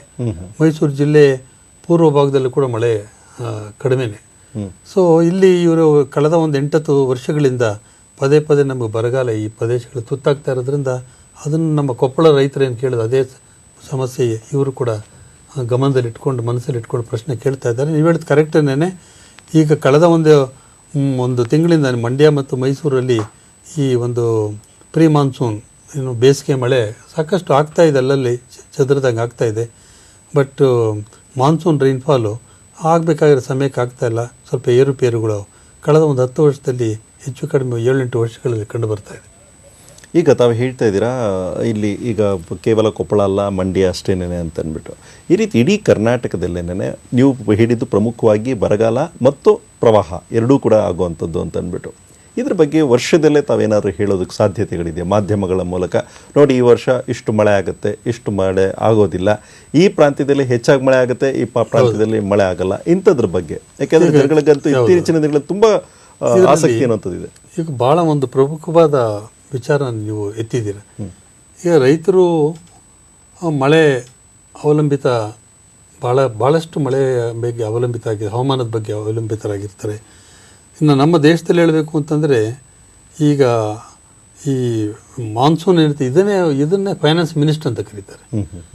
ಯಾಕೆ? Because it determines everything, all the financial aspects in the country in the state. So ಇಲ್ಲಿ ಮುನ್ಸೂಚನೆ ಬಗ್ಗೆ ನಾವು ತಿಳ್ಕೋಬೇಕು ಅಂತಂದಾಗ ಹೇಗೆ ಅದಾಗುತ್ತೆ, ವೈಜ್ಞಾನಿಕವಾಗಿ ಮಾಡಬೇಕು ಅಂತಂದಾಗ ಅದಕ್ಕೆ ಸಾಕಷ್ಟು ಮಾಹಿತಿ ಬೇಕಾಗುತ್ತೆ. ನಮ್ಮಲ್ಲಿ ಈಗ ಒಂದು 300 ಮಳೆ ಮಾಪನ ಕೇಂದ್ರಗಳಿತ್ತು, ಒಂದು 25-30 ಹವಾಮಾನ ಮಾಪನ ಕೇಂದ್ರಗಳಿತ್ತು. ಇಷ್ಟು ಸಾಧನ ಸಲಕರಣೆಗಳಿಂದ ನಿಖರವಾದ ಒಂದು ಮುನ್ಸೂಚನೆ ನಮಗೆ ಕೊಡೋಕ್ಕೆ ಸಾಧ್ಯ ಆಗ್ತಾ ಇರಲಿಲ್ಲ. ಯಾಕೆಂತಂದರೆ ಸೂಪರ್ ಕಂಪ್ಯೂಟ್ರಲ್ಲಿ ಈಗ ಇರ್ತಕ್ಕಂಥ ಮಾಹಿತಿನ ಕಲೆಕ್ಟ್ ಮಾಡಿ ಅದಕ್ಕೊಂದು ಅಲ್ಗಾರಿಥಮ್ ಡೆವಲಪ್ ಮಾಡಿ, ಮಾಡೆಲ್ ಡೆವಲಪ್ ಮಾಡಿ, ಅದನ್ನು ಈಗ ಆಗ್ತಾ ಇರ್ತಕ್ಕಂಥ ಪ್ರಕ್ರಿಯೆಗಳನ್ನ ನಾವು ಅದಕ್ಕೆ ಮಾಹಿತಿ ಕೊಟ್ಟಾಗ ಮುಂದೆ ಏನಾಗ್ಬೋದು ಅಂತಕ್ಕಂಥದ್ದನ್ನು ಅದು ಊಹೆ ಮಾಡುತ್ತೆ, ಮುನ್ಸೂಚನೆ ಕೊಡುತ್ತೆ. ಸೊ ಈಗ ಅದನ್ನು ನಮಗೆ ಈಗಾಗಲೇ ಹೇಳ್ದಂಗೆ 2700 ಮಳೆ ಮಾಪನ ಕೇಂದ್ರಗಳು, 750 ಹವಾಮಾನ ಮಾಪನ ಕೇಂದ್ರಗಳು ಸ್ಥಾಪನೆಯಾಗಿ ಇನ್ನೂ 3000 ನಾವೇನು ಸ್ಥಾಪನೆ ಮಾಡ್ತಾ ಇದ್ದೀವಿ. ಈಗಾಗಲೇ 2700 ಮಳೆ ಮಾಪನ ಕೇಂದ್ರಗಳಿಂದ ಹಾಗೂ 750 ಹವಾಮಾನ ಮಾಪನ ಕೇಂದ್ರ ಬರ್ತಕ್ಕಂಥ ಮಾಹಿತಿಯಿಂದ ನಾವು ಮುನ್ಸೂಚನೆಯನ್ನು ಇವತ್ತು ಕೊಡ್ತಾ ಇದ್ದೀವಿ ರಾಜ್ಯದಲ್ಲಿ, ಹೋಬಳಿ ಮಟ್ಟದಲ್ಲಿ. ಇದು ಪ್ರಪ್ರಥಮ, ರಾಷ್ಟ್ರದಲ್ಲೇ ಪ್ರಪ್ರಥಮ. ಮತ್ತು ಒಂದು ಏಷ್ಯಾ ಖಂಡ ಅಂತ ಏನು ಹೇಳ್ತೀವಿ, ಅದರಲ್ಲೇ ಒಂದು ಪ್ರಪ್ರಥಮ ನಾವು ಇದು ಶುರು ಮಾಡಿರ್ತಕ್ಕಂಥದ್ದು. ಮುಂದಿನ ದಿನಗಳಲ್ಲಿ ಈಗಾಗಲೇ ಗ್ರಾಮ ಪಂಚಾಯತಿ ಮಟ್ಟಕ್ಕೆ ಕೊಡಬೇಕು ಅಂತಕ್ಕಂಥ ಕಾರ್ಯಕ್ರಮಗಳನ್ನ ಆಗಲೇ ಶುರು ಮಾಡಿದ್ದೀವಿ. ಇದನ್ನು ಇನ್ನೊಂದು ತಿಂಗಳಲ್ಲೇ ನಾವು ಗ್ರಾಮ ಪಂಚಾಯತಿ ಮಟ್ಟದಲ್ಲಿ ಮುನ್ಸೂಚನೆ ಕೊಡ್ತಕ್ಕಂಥ ಒಂದು ಸಿದ್ಧತೆ ಮಾಡ್ಕೊಂಡಿದ್ದೀವಿ. ಒಟ್ಟಾರೆ ಏನು ಹೇಳಬೇಕು ಅಂತಂದಾಗ, ಮುನ್ಸೂಚನೆ ಅಂತಂದಾಗ ಕಳೆದ ಮುಂದಿನ 2-3 ದಿನದಲ್ಲಿ ಏನಾಗ್ತದೆ ಅಂತಕ್ಕಂಥದ್ದು ಒಂದು, ಮುಂದಿನ 2 ಗಂಟೆ 3 ಗಂಟೆಯಲ್ಲಿ ಏನಾಗ್ತದೆ ಅಂತ ಒಂದು, ಮತ್ತೆ ಮುಂದಿನ ಒಂದು ವಾರದಲ್ಲಿ 2 ವಾರದಲ್ಲಿ ಏನಾಗ್ತದೆ, ಮುಂದೆ 2-3 ತಿಂಗಳಲ್ಲಿ ಏನಾಗ್ತದೆ. ಸೊ ಇಲ್ಲಿ ಫೋರ್ಕಾಸ್ಟ್ ಅಲ್ಲೂ ಕೂಡ ಬೇರೆ ಬೇರೆ ಒಂದು ಮಾನದಂಡ, ನಾವು ಸ್ಕೇಲ್ ಅಂತ ಏನು ಹೇಳ್ತೀವಿ, ಅದನ್ನ ಹೋಲಿಕೆ ಕಂಡಾಗ ಈಗ ತಕ್ಷಣಕ್ಕೆ ಮುಂದಿನ 3 ದಿನಕ್ಕೆ ಸಾಕಷ್ಟು ನಾವು ನಿಖರವಾಗಿ ಕೊಡ್ತಕ್ಕಂಥ ಸಾಮರ್ಥ್ಯ ಇದೆ. ಮತ್ತು ಲಾಂಗ್ ಟರ್ಮ್ ಫೋರ್ಕಾಸ್ಟಲ್ಲಿ ಅದರ ಬಗ್ಗೆ ನಾವು ಇನ್ನೂ ಹೆಚ್ಚಿನ ಒಂದು ವೈಜ್ಞಾನಿಕವಾಗಿ ಅದನ್ನು ತಳದಿ ಮೇಲೆ ಕೊಡ್ತಕ್ಕಂಥ ಅವಶ್ಯಕತೆ ಇದೆ. ಮುಂದಿನ ಕರೆಯನ್ನು ತೆಗೆದುಕೊಳ್ಳೋಣ. ಅಥಣಿಯಿಂದ ಕರೆ ಇರುವಂಥದ್ದು ಗುರುಬಸಯ್ಯ ಹಿರೇಮಠ ಅವ್ರಿಗೆ ಕೇಳಿ ತಮ್ಮ ಪ್ರಶ್ನೆನ. ಹೇಳಿ. ಈ ಸಿಡಿಲ್ಗಳು ಬಿಡ್ತಾವ್ರಲ್ಲ, ಸಿಡಿಗಳು ಬಿಡದಾಗ ನಾವು ಯಾವ ರೀತಿ ಸೇಫ್ಟಿ ಆಗಿರ್ಬೇಕಂತ್ರಿ? ಉತ್ತರವನ್ನು ನೀಡ್ತಾರೆ. ಹೌದು ಸರ್. ನೋಡಿ, ನಾವು ಅಥಣಿಯಿಂದ ತಾವು ಮಾತಾಡ್ತಾ ಇದ್ದೀರಿ. ಈಗ ಸಿಡಿಲು ಈ ಕಳೆದ ಒಂದು 10 ದಿನದಲ್ಲಿ ನಮ್ಮ ಸಿಡಿಲಿಂದ ಸುಮಾರು 30-40 ಜನ ಅಸುನೀಗಿದ್ದಾರೆ, ಪ್ರಾಣ ಕಳ್ಕೊಂಡಿದ್ದಾರೆ. ಈಗ ಸಿಡಿಲು ಬರುವ ಮುಂಚೆ, ಸಿಡಿಲು ಯಾವುದೇ ಪ್ರದೇಶದಲ್ಲಿ ಬರೋಕ್ ಮುಂಚೆ ಏನಾಗುತ್ತೆ, ಮೋಡ ಕವ್ಕೊಳ್ಳುತ್ತೆ, ಉಷ್ಣಾಂಶದಲ್ಲಿ ಇಳಿಕೆ ಆಗುತ್ತೆ. ಆ ಉಷ್ಣಾಂಶದಲ್ಲಿ ಇಳಿಕೆ ಏನು ನಮಗೆ ಈ ಟೆಂಪರೇಚರ್ ಅಂತ ಏನು ಹೇಳ್ತೀವಿ, ಉಷ್ಣಾಂಶ 30, 31, 35 ಇದ್ದಿದ್ದು ಇದ್ದಕ್ಕಿದ್ದಂಗೆ 5 ಡಿಗ್ರಿ 6 ಡಿಗ್ರಿ ಕಡಿಮೆ ಆಗಿ ಮೋಡ ಕವ್ಕೊಳ್ಳೋಕೆ ಶುರು ಆದಾಗ ಅಲ್ಲಿ ಒಂದು ಸಿಡಿಲು ಬಡಿತಕ್ಕಂಥ ಒಂದು ಸೂಚನೆಗಳು ಅದೇ ಒಂದು ಪ್ರಮುಖ ಸೂಚನೆ. ಆಗ ನೀವು ಬಯಲಲ್ಲಿದ್ದಾಗ ಒಂಟಿ ಮರದ ಕೆಳಗಡೆ ಇರಬಾರ್ದು. ಒಂಟಿ ಮರದಿಂದ ದೂರ ಇರತಕ್ಕಂಥದ್ದು, ಬಯಲಲ್ಲಿ ಇರ್ತಕ್ಕಂಥದ್ದು. ನಾರ್ಮಲಿ ಮಳೆ ಸ್ವಲ್ಪ ತುಂತುರು ಮಳೆ ಬೀಳ್ತಾ ಇದ್ದಂಗೆ ಏನು ಮಾಡ್ತಾರೆ, ಒಂದು ಮರದ ಆಶ್ರಯ ಪಡ್ಕೊಳ್ಳತಕ್ಕಂಥ ಸರ್ವೇ ಸಾಮಾನ್ಯ. ಆಗ ಮರದ ಆಶ್ರಯ ಪಡ್ಕೊಳ್ಳದೇ ಇರೋದು ಉತ್ತಮ. ಸ್ವಲ್ಪ ಒಂಟಿ ಮರಗಳು ಎತ್ತರವಾದ ಮರದಿಂದ ದೂರ ಇರತಕ್ಕಂಥದ್ದು, ಮತ್ತೆ ಈ ವಿದ್ಯುತ್ ಶಕ್ತಿ ಕಂಬಗಳಿರ್ತಾವಲ್ಲ ಅದರಿಂದ ಕೂಡ ದೂರ ಇರತಕ್ಕಂಥದ್ದು, ಮತ್ತೆ ಮನೆಯಲ್ಲಿ ವಿದ್ಯುತ್ ಶಕ್ತಿ ಉಪಕರಣಗಳನ್ನ ಸ್ವಿಚ್ ಆಫ್ ಮಾಡ್ತಕ್ಕಂಥದ್ದು.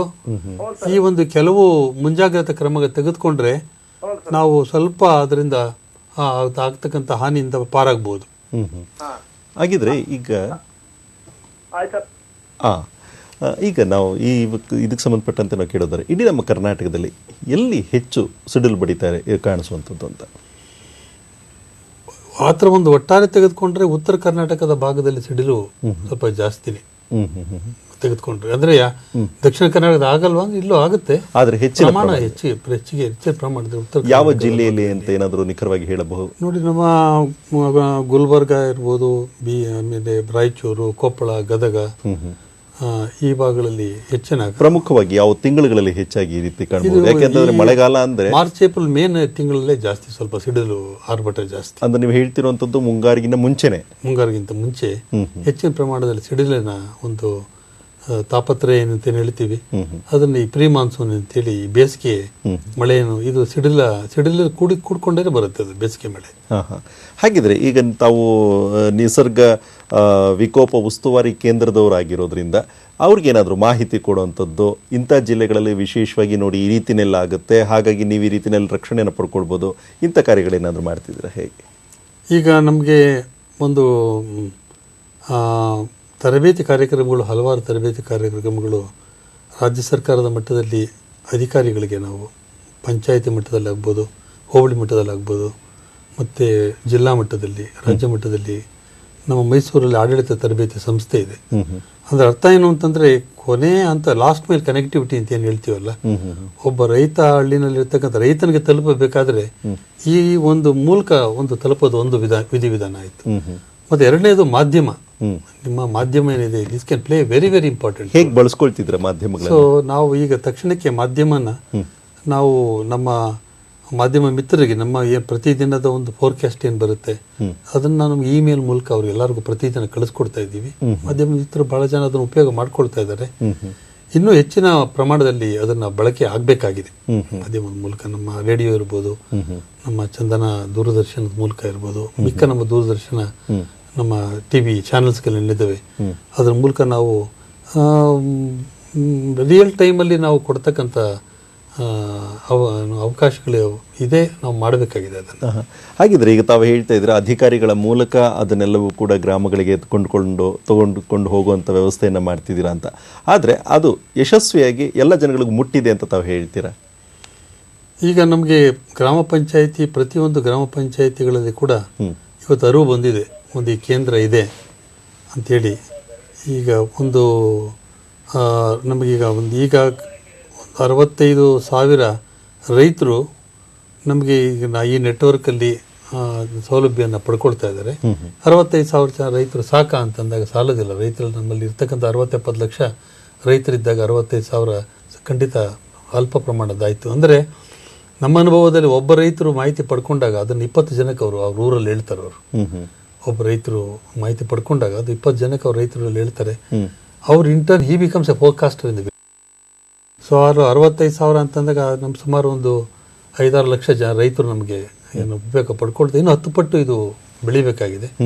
ಅದರಲ್ಲಿ ನಾವು ಮಾಧ್ಯಮದ ಒಂದು ಸಹಕಾರನ ಬಹಳಷ್ಟು ಪಡ್ಕೋಬೇಕಾಗಿದೆ.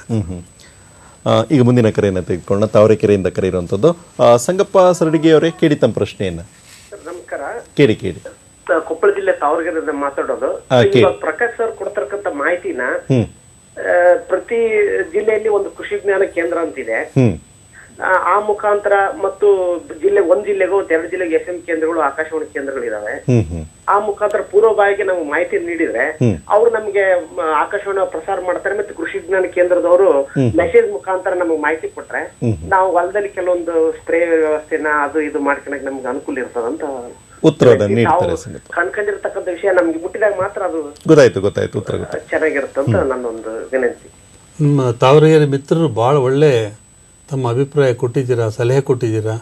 ಆ ದಿಟ್ಟಲ್ಲಿ ಖಂಡಿತ ನಾವು ಮಾಡ್ತೀವಿ. ನಿಮ್ಮ ಸಲಹೆಯನ್ನು ನಾವು ಗಮನದಲ್ಲಿ ಇಟ್ಕೊಂಡು ಖಂಡಿತ ಮಾಡ್ತೀವಿ. ಈಗಾಗಲೇ ಮಾಡ್ತಾ ಇದ್ದೀವಿ. ಇನ್ನು ಹೆಚ್ಚಿನ ನಿಮ್ಮ ಸಲಹೆಯನ್ನು ಇನ್ನು ಮುಂದುವರಿಸ್ತೀವಿ, ಅದನ್ನು ಮಾಡ್ತೀವಿ. ಮತ್ತು ಈಗ ವಿಶೇಷವಾಗಿ ಹೇಳೋದಾದರೆ ಈ ವಿಕೋಪ ಪರಿಣಾಮಗಳನ್ನು ಹೇಗೆ ನಿರ್ವಹಿಸಬೇಕಾಗುತ್ತೆ ಅಥವಾ ನಿರ್ವಹಿಸ್ತೀರಾ? ನೋಡಿ, ನಿರ್ವಹಣೆ ಬಂದಾಗ ಅದರಲ್ಲಿ ಒಂದು ದೊಡ್ಡ ಸಂಖ್ಯೆಯ ಒಂದು ಸಮೂಹನೇ ಇದೆ ನಿರ್ವಹಣೆ ಬಂದಾಗ.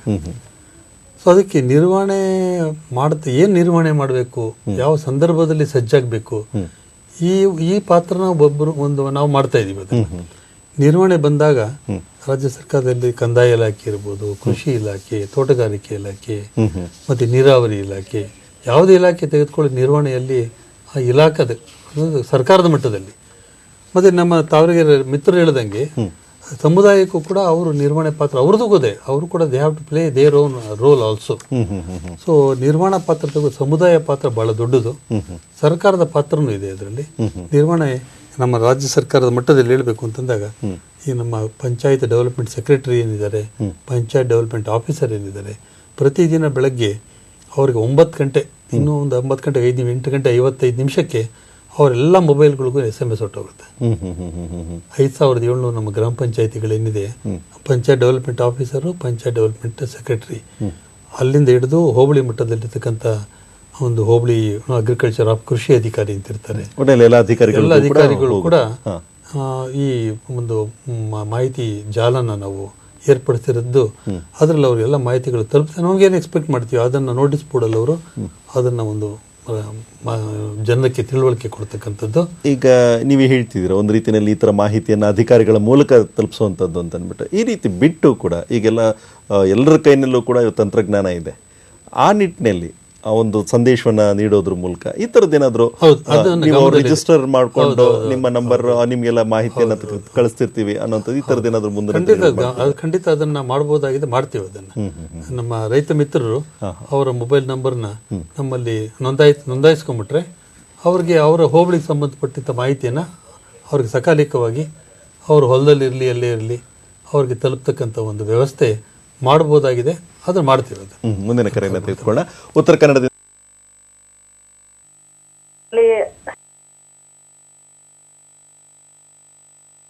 ನಾರ್ಮಲಿ ಬೇಸಿಗೆಯಲ್ಲಿ ಹದಮಳೆ ಆದಾಗ ಆ ಮಲೆನಾಡು ಏರಿಯಾದಲ್ಲಿ ಆಣೆಕಲ್ಲುಗಳು ಕಡಿಮೆ, ಬಯಲುಸೀಮೆಯಲ್ಲಿ ಆಣೆಕಲ್ಲುಗಳು ಮತ್ತು ಸಿಡ್ಲಿಗಳು ಎರಡೂ ಜಾಸ್ತಿ. ಮಲೆನಾಡಿನಲ್ಲಿ ಸಿಡ್ಲು ಬರ್ತವೆ, ಆದ್ರೆ ಆಣೆಕಲ್ಲುಗಳು ಬಹಳ ಅಪರೂಪ ಅನ್ನಿಸ್ಬಿಡ್ತವೆ. ಈ ವ್ಯತ್ಯಾಸಕ್ಕೆ ಕಾರಣ ಏನಂತ ಉತ್ತರ ನೀಡ್ತಾರೆ.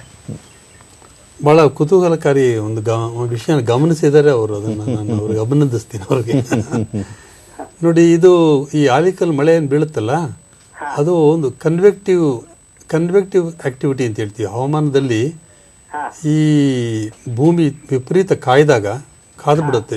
ಒಂದು 2-3 ದಿನ ವಿಪರೀತ ಉಷ್ಣಾಂಶ ಜಾಸ್ತಿ ಆದಾಗ, ಅದು ಭೂಮಿ ಕಾದಾಗ ಅಲ್ಲಿ ಒಂದು ವಾಯುಭಾರದಲ್ಲಿ ಒತ್ತಡದ ಕಡಿಮೆ ಆಗ್ತದೆ, ವಾಯುಭಾರ ಕುಸಿತ ಉಂಟಾಗುತ್ತೆ. ಅಲ್ಲಿ ಕುಸಿತ ಉಂಟಾಗ ತೇವಾಂಶನ ಎಳ್ಕೊಳ್ಳುತ್ತೆ, ತೇವಾಂಶನ ಎಳ್ಕೊಳ್ಳುತ್ತೆ.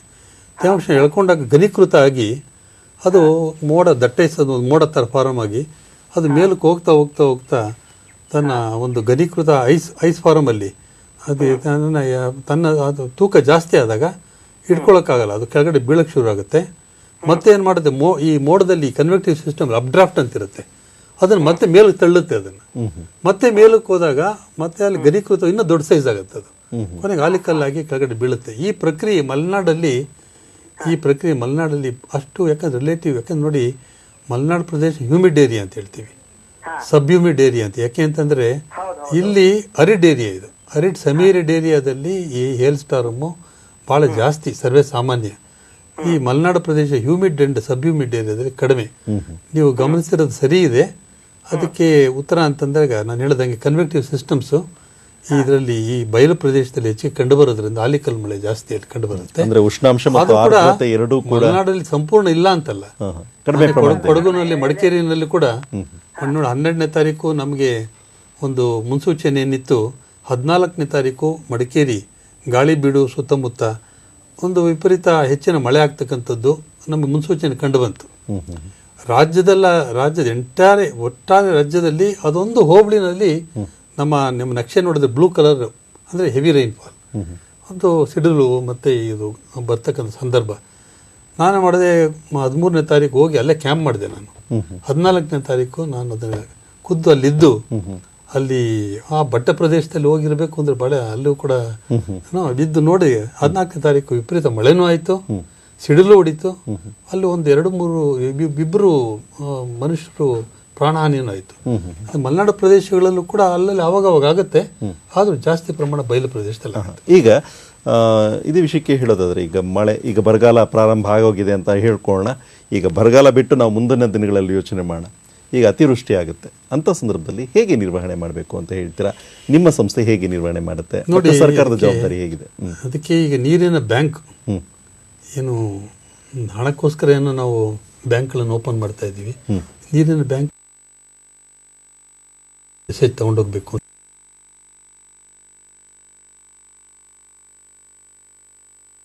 ಅವಶ್ಯಕತೆ ಇದೆ. ನಮ್ಮ ಸರ್ಕಾರದ ಮಟ್ಟದಲ್ಲಿ ಕೂಡ ಇದರ ಚಿಂತನೆ ಗಂಭೀರವಾಗಿ ನಡೆದಿದೆ. ಸಮುದಾಯಕ್ಕೆ ಯಾವ ರೀತಿ ಇದನ್ನ ಮೆಸೇಜ್ ತಗೊಂಡೋಗ್ಬೇಕು ಅಂತ ಹೇಳಿ.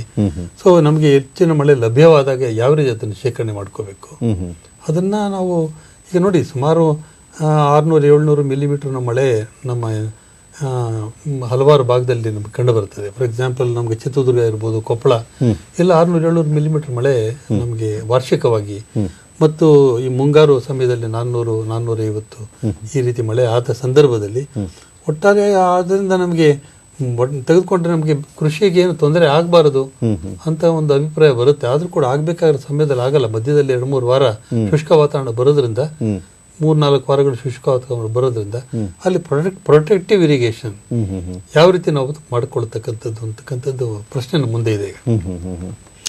ಅದರಲ್ಲಿ ಒಡ್ಗಳು ನಿರ್ಮಾಣ ಮಾಡ್ತಕ್ಕಂಥದ್ದು, ಕೃಷಿ ಹೊಂಡ ಮಾಡ್ಕೊಳ್ತಕ್ಕಂಥದ್ದು ಇದೊಂದಾಯ್ತು. ಇನ್ನು ಮುಂದಿನ ದಿನಗಳಲ್ಲಿ ಇನ್ನೂ ಹೆಚ್ಚಿನ ತಾಂತ್ರಿಕತೆ ಬಳಕೆ ಮಾಡಿ ಹೆಚ್ಚಿನ ಪ್ರಮಾಣದಲ್ಲಿ ಮಳೆ ಬಂದಾಗ ಅದನ್ನು ನಾವು ಶೇಖರಣೆ ಮಾಡಿ ಈ ಪ್ರೊಟೆಕ್ಟಿವ್ ಇರಿಗೇಷನ್ ಕೊಟ್ಟು ನಮ್ಮ ಕೃಷಿ ಚಟುವಟಿಕೆಗಳಿಗೆ ತೊಂದರೆ ಆಗದಂಗೆ ಮಾಡ್ತಕ್ಕಂಥ ಅವಶ್ಯಕತೆ ಇದೆ. ಅದರ ಬಗ್ಗೆ ಸರ್ಕಾರದಲ್ಲಿ ಬಹಳ ಗಂಭೀರ ಚಿಂತನೆ ನಡೆದಿದೆ. ಅದರಲ್ಲೂ ನಾನು ನಮ್ಮ ಮಿತ್ರರ ಜೊತೆ ಹಂಚ್ಕೊಳ್ಳೋಕೆ ಬಯಸ್ತೀನಿ. ನಮ್ಮ ಅಭಿವೃದ್ಧಿ ಆಯುಕ್ತರು ಏನಿದ್ದಾರೆ ಇವತ್ತು, ನಮ್ಮ additional chief secretary development commissioner, ಬಹಳ ಗಂಭೀರವಾಗಿ ಇದ್ರ ಬಗ್ಗೆ ಚಿಂತನೆ ಮಾಡ್ತಾ ಇದ್ದಾರೆ. ಈಗ ಭೂಕಂಪಗಳು ಆಗುವಂಥದ್ದು ಸಂದರ್ಭಗಳು ಬರುತ್ತೆ. ಇಂಥ ಸಂದರ್ಭದಲ್ಲಿ ನಿರ್ವಹಣೆ ಏನು ಮಾಡ್ಬೋದು ಅಂತ ತಾವು ಹೇಳ್ತೀರಾ? ನೋಡಿ, ಭೂಕಂಪ ಸಂದರ್ಭದಲ್ಲಿ ಈಗ ಭೂಕಂಪ ಒಂದು ಮೊದಲು ಭೂಕಂಪ ದೊಡ್ಡ ಪ್ರಮಾಣದಲ್ಲಿ ಆಗಕ್ಕೆ ಮುಂಚೆ ಸಣ್ಣ ಸಣ್ಣ ಭೂಕಂಪಗಳು ಭೂಮಿ ಅದರುತ್ತೆ, ಮೈನರ್ ಟ್ರೆಮರ್ಸ್ ಅಂತ ಹೇಳ್ತೀವಿ. ಇಲ್ಲ ಆ ಭೂಕಂಪದ ಒಂದು ಅನುಭವ ಆಗ್ತಾ ಇದ್ದಂಗೆನೆ ಮನೆಯಿಂದ ಹೊರಗಡೆ ಬರ್ತಕ್ಕಂಥದ್ದು ಒಂದು ಪ್ರಥಮವಾಗಿ ಮಾಡಬೇಕಾಗತ್ತಂತ ಒಂದು ಎಚ್ಚರಿಕಾ ಕ್ರಮ, ಮುನ್ನೆಚ್ಚರಿಕೆ ಕ್ರಮ. ಯಾಕೆಂದ್ರೆ ನಾವು ಇಲ್ಲಿ ನಮ್ಮ ಹಲವಾರು ಮನೆಗಳು ಗ್ರಾಮೀಣ ಪ್ರದೇಶದಲ್ಲಿ ಕಟ್ಟಿರುತ್ತವೆ, ಮಣ್ಣಿನ ಗೋಡೆ ಮತ್ತೆ ಮೇಲ್ಗಡೆ ಅದನ್ನು ತಾರಿಸಿ ಮೇಲ್ಗಡೆ ರೂಫ್ ಅಂತ ಹೇಳಿ ಅದು ಕೂಡ ಮಣ್ಣಿರುತ್ತೆ, ಇಲ್ಲ ಕಲ್ಲಿರುತ್ತೆ. ಇದು ಸ್ವಲ್ಪ ಪ್ರಮಾಣದಲ್ಲಿ ಭೂಮಿ ಅಲುಗಾಡೋದು ಕೂಡ ತಡೆಯೋಕ್ಕಾಗಲ್ಲ. ಅದೇ ಕಾಂಕ್ರೀಟ್ ಮನೆಗಳಾದ ತಡೆಯುತ್ತವೆ. ಇದೇ ಒಂದು ಭೂಕಂಪ 6 ಮತ್ತು 6.5 ಪ್ರಮಾಣದ ಭೂಕಂಪ ನಮ್ಮ ಕ್ಯಾಲಿಫೋರ್ನಿಯಾ ಈ ಭಾಗದಲ್ಲಿ ಆದರೆ ಯಾವುದೇ ಹಾನಿ ಉಂಟಾಗೋದಿಲ್ಲ. ನಮ್ಮ ರಾಜ್ಯದಲ್ಲಿ, ನಮ್ಮ ದೇಶದಲ್ಲಿ ಇದೇ 6.5 ಆಯಿತು ಅಂತಂದಾಗ ಸಾವಿರಾರು ಜನ ಅದಕ್ಕೆ ಸಾಯ್ತಾರೆ, ಸಾವಿಗೀಡಾಗ್ತಾರೆ. ಯಾಕೆಂತಂದ್ರೆ ಮನೆಗಳು, the house the kill people, not the earthquake ಮನುಷ್ಯನ ಕೊಲ್ಲೋದಿಲ್ಲ. ನಮ್ಮ ಕಟ್ಟಡಗಳೇನಿರುತ್ತೆ ಇದನ್ನು ಕೊಲ್ಲುತ್ತೆ, ನಮ್ಮನ್ನ ಅದರಿಂದ ಹಾನಿ ಉಂಟಾಗ್ತಕ್ಕಂಥದ್ದು. ಭೂಕಂಪದ ಅನುಭವ ಆಗ್ತಾ ಇದ್ದಂಗೆ ಮನೆಯಿಂದ ಹೊರಗಡೆ ಬಂದು ಮುಂದಿನ ಮಾಹಿತಿ ಸಿಗೋವರೆಗೂ ಕೂಡ ಅದರಿಂದ ನಮ್ಮ ಓಪನ್ ಗ್ರೌಂಡ್ ಅಂತ ಏನು ಹೇಳ್ತೀವಿ ಅಲ್ಲಿದ್ದು ಮುಂಜಾಗ್ರತಾ ಕ್ರಮ ಕೈಗೊಳ್ತಕ್ಕಂಥ. ಯಾಕೆಂದ್ರೆ ನಾವು ಹೆಚ್ಚಾಗಿ ಭಾರತದ ಹಿಮಾಲಯ ಪರ್ವತಗಳಲ್ಲಿ ಅಥವಾ ಈಶಾನ್ಯ ರಾಜ್ಯಗಳಲ್ಲಿ ಹೆಚ್ಚಾಗಿ ಭೂಕಂಪ ಕಂಡು ಬರುವಂಥದ್ದು ಈ ಪ್ರಸ್ಥಭೂಮಿಯಲ್ಲಿ ವಿಶೇಷವಾಗಿ ಅಂಥದ್ದು ಕಂಡು ಬರಲ್ಲ ಅಂತ ಅನ್ಕೊಂಡಿದ್ರು ಕೂಡ, ಇದೊಂಥರ ಸುಭದ್ರ ಅಂತ ಅನ್ಕೊಂಡಿದ್ರು ಕೂಡ ಯಾವ ಸಂದರ್ಭದಲ್ಲೂ ಆಗಬಹುದು ಅನ್ನೋಂಥದ್ದು ಈಗಾಗಲೇ ನಮ್ಗೆ ಉದಾಹರಣೆ ಇದೆ. ಉದಾಹರಣೆಗೆ ಹೇಳಬೇಕು ಅಂತಂದ್ರೆ, ಈಗ ಬೆಂಗಳೂರಲ್ಲಿ ಭೂಕಂಪ ಆಗೋದಿಲ್ಲ, ಪ್ರಸ್ಥಭೂಮಿ ಇದು ಅಂತ ಹೇಳಿದ್ರು ಕೂಡ ನಮ್ಮ ನೆಲಮಂಗಲ ಮತ್ತು ತುಮಕೂರು ಮಧ್ಯದಲ್ಲಿ ಬಿಲ್ಲನಕೋಟೆ ಅಂತ ಒಂದು ಗ್ರಾಮ ಇದೆ. ಆ ಬಿಲ್ಲನಕೋಟೆನಲ್ಲಿ ಇವತ್ತು ಕೂಡ ಶಿಲಾಶಾಸನ ಇದೆ. 1535 ಆ ಒಂದು ಇದರಲ್ಲಿ ಭೂಕಂಪನ ಆಯಿತು ಅಂತೇಳಿ ಒಂದು ಶಿಲಾಶಾಸನ ಇದೆ. ಅಂದ್ರೆ ಇಲ್ಲಿ ಮರುಕಳಿಸುವ ಒಂದು ಅವಕಾಶಗಳು, return period is very large. ಅದಕ್ಕೆ ಈಗ ಇಂಥ ಸಂದರ್ಭಗಳಲ್ಲಿ ಸರ್ಕಾರ ಆಗಿರಬಹುದು ಮತ್ತೆ ಜನರು ಇರಬಹುದು, ಯಾವ ರೀತಿಯಲ್ಲಿ ಅವರು ಕೆಲಸಗಳನ್ನು ನೋಡಿ, ಕಳೆದ ಒಂದು 3-4 ವರ್ಷಗಳಲ್ಲಿ ನಮ್ಮ ಕರ್ನಾಟಕ ರಾಜ್ಯ ಸರ್ಕಾರ ರಾಜ್ಯದಲ್ಲಿ ಭೂಕಂಪನ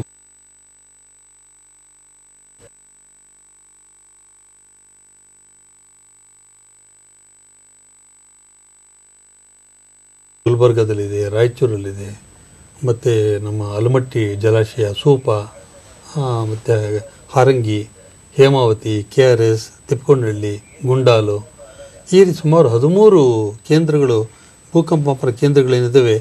ಯಾವುದೇ ರಾಜ್ಯದ ಯಾವುದೇ ಭಾಗದಲ್ಲಿ ಸ್ವಲ್ಪ ಪ್ರಮಾಣದ ಭೂಮಿ ಅದರಿದ್ರೂ ಸಾಕು ನಮಗೆ ನಿಜ ಸಮಯದಲ್ಲಿ. ಅಂತ ಸಂದರ್ಭದಲ್ಲಿ ಸರ್ಕಾರ ಯಾವ ರೀತಿಯಲ್ಲಿ ಪರಿಹಾರಗಳನ್ನ ಕೈಗೊಳ್ಳಬಹುದು ಅದ್ರ ಬಗ್ಗೆ ಹೇಳೋದಾದ್ರೆ, ಈಗ ಬೇಕಾಗಿರ್ತಕ್ಕಂಥ ಒಂದು ಕಟ್ಟಡಗಳನ್ನ ನಾವು ಸುಸ್ಥಿರ ಕಟ್ಟಡಗಳನ್ನ ಮಾಡ್ಕೊಳ್ತಕ್ಕಂಥದ್ದು ಮುಂದಿನ ದಿನಗಳಲ್ಲಿ. ಸೊ ಕಟ್ಟಡ ಕಟ್ಟಬೇಕಾದಾಗ ಅರ್ಥಕ್ವೇಕ್ ರೆಸಿಸ್ಟೆಂಟ್ ಸ್ಟ್ರಕ್ಚರ್ ಅಂತ ಏನು ಹೇಳ್ತೀವಿ ಅದನ್ನ ಮಾಡ್ಕೊಳ್ಳೋಕೆ ಸಾಧ್ಯ ನಮಗೆ. ಈಗೇನು ನಮಗೆ ಕಟ್ಟಡ ಕಟ್ಟೋದಕ್ಕೆ ಖರ್ಚಾಗುತ್ತೆ ಅಷ್ಟೇ ಒಂದು ವೆಚ್ಚದಲ್ಲಿ ನಾವು ಭೂಕಂಪದಿಂದ ಹಾನಿ ಆಗ್ತಕ್ಕಂಥ ಕಟ್ಟಡ ನಾವು ಕಟ್ಕೋಬಹುದು. ಅದಕ್ಕೆ ಒಂದು ಪಟ್ಟಿ ಅರ್ಥಕ್ವೇಕ್ ಬ್ಯಾಂಡ್ ಅಂತ ಏನು ಹೇಳ್ತೀವಿ ಲಿಂಟ್ ಲೆವೆಲ್ ಅಲ್ಲಿ, ಸ್ವಲ್ಪ ಅದನ್ನ ನಾವು ಮಾಡ್ಕೊಂಡ್ರೆ ಇದೇ ಖರ್ಚಲ್ಲಿ ಆಗ್ತಕ್ಕಂಥ ಹಾನಿಯನ್ನು ನಾವು ತಗ್ಗಿಸ್ತಕ್ಕಂಥ ಪ್ರಮಾಣದಲ್ಲಿ ನಾವು ಕಾರ್ಯ ತತ್ಪರರಾಗಬೇಕಾದ ಅವಶ್ಯಕತೆ ಇದೆ. ಹಾಗಿದ್ರೆ ಈಗ ತಾವು ಹೇಳ್ತಿದ್ದೀರಾ, ಈಗ ಒಂದು ಕಟ್ಟಡವನ್ನು ಕಟ್ಟುವಂಥ ಸಂದರ್ಭದಲ್ಲಿ ಈ ರೀತಿ ಮಾಡ್ಬೋದು. ಇದನ್ನು ಕಟ್ಟುವಂಥವ್ರಿಗಿರ್ಬೋದು ಅಥವಾ ಮನೆ ಕಟ್ಟಿಸೋಂಥವ್ರಿಗಿರ್ಬೋದು, ಇಬ್ಬರಿಗೂ ಇದ್ರ ಬಗ್ಗೆ ಹೆಚ್ಚಿನ ಜ್ಞಾನ ಇರುತ್ತೆ ಅಂತ ತಾವು ಹೇಳ್ತೀವಿ. ಈಗ ನೋಡಿ, ಫಾರ್ ಎಕ್ಸಾಂಪಲ್ ಬೆಂಗಳೂರಲ್ಲೇನೆ ಫ್ಲ್ಯಾಟ್ ತೆಗೆದುಕೊಳ್ತಾರೆ. ಫ್ಲ್ಯಾಟ್ ಸುಮಾರು ಅದರಲ್ಲಿ ಎಲ್ಲ ಅನುಕೂಲಗಳನ್ನು ಅವರು ನೋಡಿದ್ರು ಕೂಡ ಇದು ಭೂಕಂಪನ ನಿರೋಧಕ ಶಕ್ತಿ ಇದೆಯಾ ಕಟ್ಟಡಕ್ಕೆ ಅಂತ ಎಷ್ಟು ಜನ ಕೇಳ್ತಾರೆ. ಆತ ಒಂದು ಬೇಡಿಕೆ ಬರಬೇಕು, ಸಮುದಾಯ ಬೇಡಿಕೆ ಇಟ್ಟಾಗ ಅದ್ರ ತಕ್ಕಂತೆ ತಾಂತ್ರಿಕತೆನೂ ಇಂಥ ಮಾಹಿತಿ ಬೇಕು ಅನ್ನೋದಾದ್ರೆ ಅವ್ರು ಎಲ್ಲಿ ಪಡ್ಕೊಳ್ಬಹುದು? ಈಗ ನಮ್ಮ ಕೇಂದ್ರದಿಂದನೂ ಪಡ್ಕೋಬಹುದು, ನಮ್ಮ ಕೇಂದ್ರದಿಂದನೂ ಪಡ್ಕೋಬಹುದು. ಮತ್ತೆ ಈಗ ಹಲವಾರು ಅದಕ್ಕೆ ಬೇಕಾಗಿರ್ತಕ್ಕಂಥ ಸಂಸ್ಥೆಗಳು ಇವತ್ತೇನು ಇಂಟರ್ನೆಟ್ ಏನಿದೆಯಲ್ಲ, ಇಂಟರ್ನೆಟ್ಟಲ್ಲಿ ಮಾಹಿತಿ ಸುಲಭವಾಗಿ ಎಲ್ರಿಗೂ ಲಭ್ಯ ಇದೆ. ಅದು ಇಂಟರ್ನೆಟ್ ಎಲ್ರಿಗೂ ನಾವು ಅವಕಾಶ ಇಲ್ಲ ಅಂತಂದಾಗ ಅದನ್ನ ನಮ್ಮ ಕೇಂದ್ರಕ್ಕೆ ನಾವು we can provide the information. ಅಂದ್ರೆ ನೀವು ಆ ಸ್ಥಳಕ್ಕೆ ಬಂದು ಪರಿಶೀಲನೆ ಮಾಡಿ ಅದರ ಬಗ್ಗೆ ಮಾಹಿತಿ ನೀಡ್ತೀರಾ ಅಥವಾ ಇವತ್ತು ಒಂದು ನಮ್ಮ ಬೆಂಗಳೂರು ಸಿಟಿ ಕಾರ್ಪೊರೇಷನ್ ಇರ್ಬೋದು, BBMP ಮತ್ತೆ ಅರ್ಬನ್ ಡೆವಲಪ್ಮೆಂಟ್ ಡಿಪಾರ್ಟ್ಮೆಂಟು ಯಾವುದೇ ಒಂದು ಬಿಲ್ಡಿಂಗ್ ಪ್ಲಾನ್ ಸಬ್ಮಿಟ್ ಮಾಡಿದಾಗ ಅಪ್ರೂವಲ್ಗೆ ಅದರಲ್ಲಿ ಭೂಕಂಪನ ನಿರೋಧಕ ಶಕ್ತಿ ಆ ಕಟ್ಟಡಕ್ಕಿದ್ರೆ ಅದನ್ನ ಪ್ಲಾನ್ ಅಪ್ರೂವ್ ಮಾಡಬೇಕು ಅಂತೇಳಿ ಒಂದು ಮಾಡ್ಕೊಂಡಿರೋದ್ರಿಂದ ಆರ್ಕಿಟೆಕ್ಟ್ಸು ಇಂಜಿನಿಯರ್ಸು ಇವ್ರಿಗೆ ಒಂದು ಅರಿವು ಮೂಡ್ತಕ್ಕಂಥ ಪ್ರಕ್ರಿಯೆ ನಡೆದಿದೆ. ಅವರು ಅದನ್ನ ಪ್ಲಾನ್ ಅಪ್ರೂವಲ್ ಟೈಮಲ್ಲೇ ಅದಕ್ಕೆ ಭೂಕಂಪ ನಿರೋಧಕ ಶಕ್ತಿಯನ್ನ ಕಟ್ಟಡಕ್ಕೆ ಇತ್ತು ಅಂತಂದ ಪ್ಲಾನ್ ಅಪ್ರೂವ್ ಮಾಡ್ತಾರೆ. ಸಮಯ ಮುಗಿತಾ ಬರ್ತಾ ಇದೆ. ಸ್ನೇಹಿತರೆ, ಅನೇಕ ಪ್ರಶ್ನೆಗಳನ್ನ ತಾವು ಕೂಡ ಕೇಳ್ತಾ ಇದ್ದೀರಾ. ಮತ್ತಷ್ಟು ವಿಷಯಗಳಂತೂ ಕೇವಲ ನಾವು ಮಾತಾಡ್ತಿರುವಂಥದ್ದು ಕೇವಲ ಒಂದು ಬಿಂದು ಅಂತ ತಾವು ಹೇಳಬಹುದು. ಯಾಕೆಂದರೆ ಪ್ರಕೃತಿ ಅನ್ನೋಂಥದ್ದು ಅಷ್ಟು ವಿಸ್ತಾರವಾಗಿರುವಂಥದ್ದು. ಹಾಗಾಗಿ ಪ್ರಕೃತಿ ವಿಕೋಪ ನಿರ್ವಹಣೆಯ ಬಗ್ಗೆ ತಮ್ಮ ಕುತೂಹಲದ ಪ್ರಶ್ನೆಗಳಿಗೆ ಉತ್ತರವನ್ನು ನೀಡಿದಂಥವರು ಕರ್ನಾಟಕ ರಾಜ್ಯ ನೈಸರ್ಗಿಕ ವಿಕೋಪ ಉಸ್ತುವಾರಿ ಕೇಂದ್ರದ ವಿಶೇಷ ನಿರ್ದೇಶಕರಾದಂಥ ಶ್ರೀ VS ಪ್ರಕಾಶ್ ಅವರು. ಅವ್ರಿಗೆ ನಮ್ಮ ದೂರದರ್ಶನದ ಪರವಾಗಿ ಹಾಗೂ ನಮ್ಮೆಲ್ಲ ವೀಕ್ಷಕರ ಪರವಾಗಿ ಅನಂತ ಧನ್ಯವಾದಗಳನ್ನು ಹೇಳ್ತಾ ಕಾರ್ಯಕ್ರಮವನ್ನು ಮುಗಿಸ್ತಾ ಇದ್ದೇವೆ. ನಮಸ್ಕಾರ. ನಮಸ್ಕಾರ ಭರತ್ ಅವರೇ, ನಮಸ್ಕಾರ.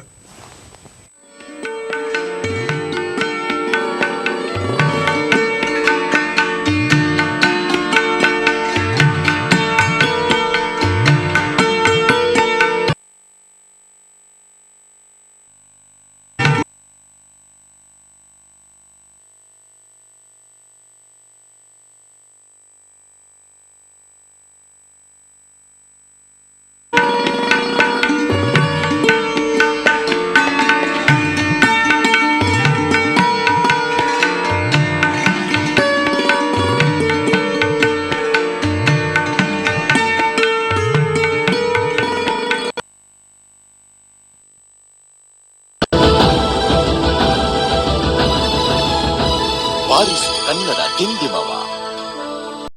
ದೂರದರ್ಶನ ಚಂದನ.